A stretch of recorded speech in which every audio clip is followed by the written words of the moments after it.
आप सभी को होली की हार्दिक शुभकामनाएं।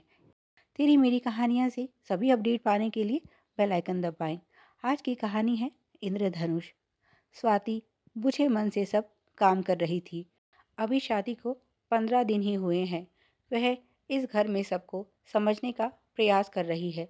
सब कुछ बिल्कुल नया और अजनबी है।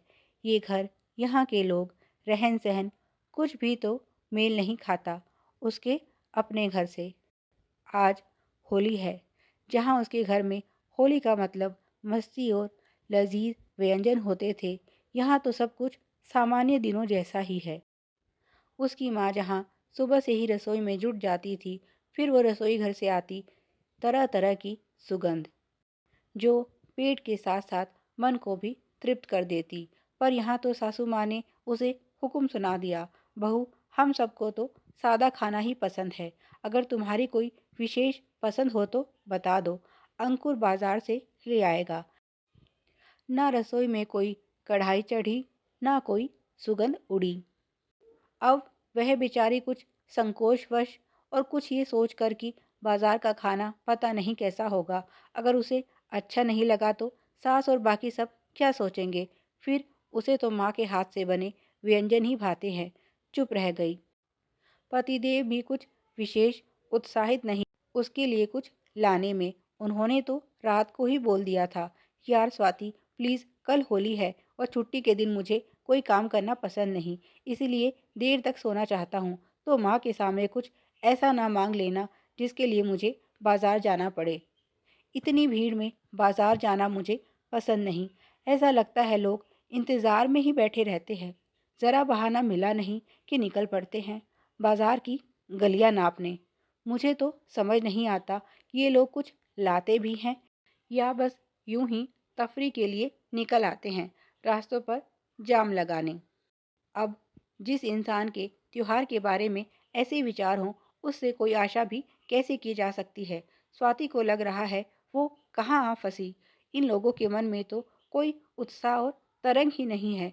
ऐसे कैसे निभाएगी वो इनके साथ, जबकि उसे तो हर क्षण उत्सव सा प्रतीत होता है। सुबह से ना जाने कितनी बार तो माँ और अपने परिवार को याद करके चुपचाप रो चुकी है।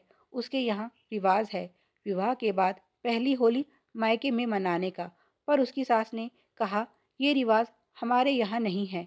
यहाँ तो बहू का त्योहार पर घर में रहना ज़रूरी होता है, इसीलिए उसे मायके नहीं भेजा।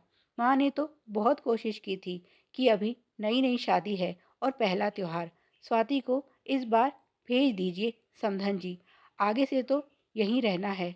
इस बार माँ के साथ त्योहार मना लेगी तो उदासी कम हो जाएगी। पर उसकी सास ने साफ बोल दिया, बहन जी, हर लड़की में ये समय आता है, जितना जल्दी यहाँ मन लगा लेगी उतना अच्छा है। मायके का मोह तो सारी उम्र रहेगा, ऐसे कब तक अपना घर छोड़ त्योहार मनाने मायके जाएगी। स्वाति सोच रही थी, जिस त्योहार की सास दुहाई दे रही थी वो है कहाँ।